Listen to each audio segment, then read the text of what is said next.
People often talk about and lament the one that got away. This guitar for me was one that almost got away but didn't.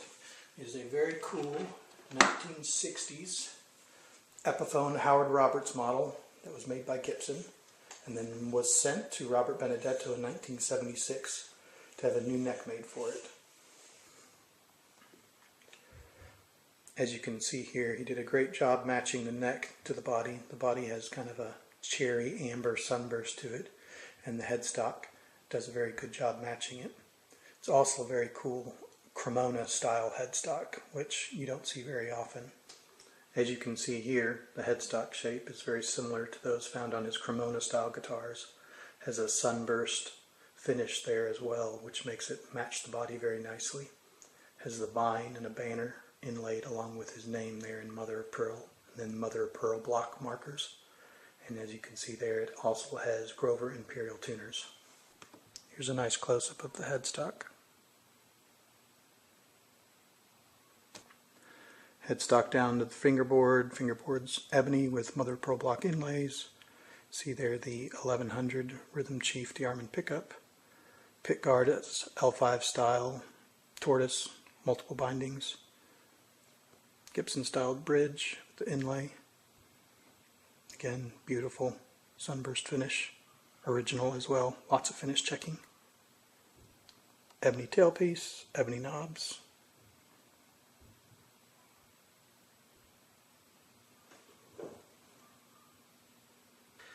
Here's the back of the headstock. Kind of has a walnut colored tobacco sunburst that follows down the neck, blending into the back of the walnut body here.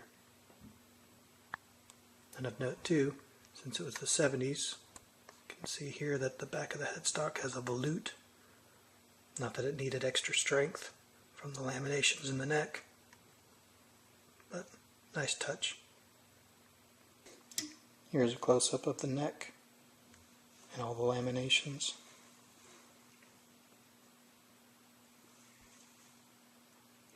Here you can see the heel and the laminations in the neck.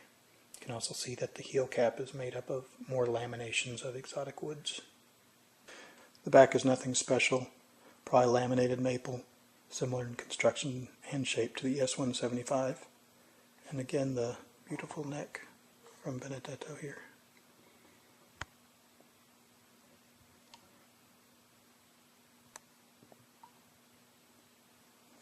The really great thing with this that pushes the guitar over the top is the provenance that came with it. It's a biography of Benedetto that was printed out in 2002.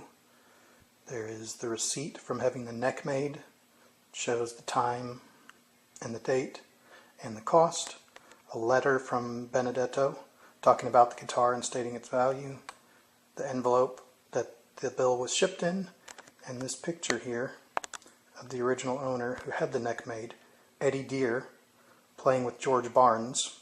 George Barnes is there playing the Epiphone, and Eddie Deer is playing George Barnes's guitar. See the writing on the photo? Shows George Barnes and then Eddie Deer, hard to make out. There's the pickguard that was originally on the guitar. It's also non-original. It's very thick. Multi-bound as well. Here's the receipt here. Here's the receipt here from Benedetto. Shows Eddie Deer's address. Shows the date, 1976. Shows the cost. He made payments on it until it was finally paid.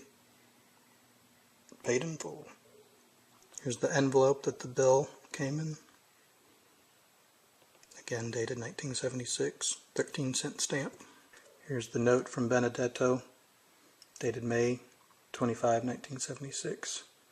States the guitar's value at $2,000. Talks about the neck he made for it. Here's the photo again. Eddie Deer playing George Barnes's Guild and George Barnes playing this Epiphone. You can see here, if you look at Norman's Rare Guitar Book, kind of cool. That guitar had full-size humbuckers that were suspended. It's from 1969.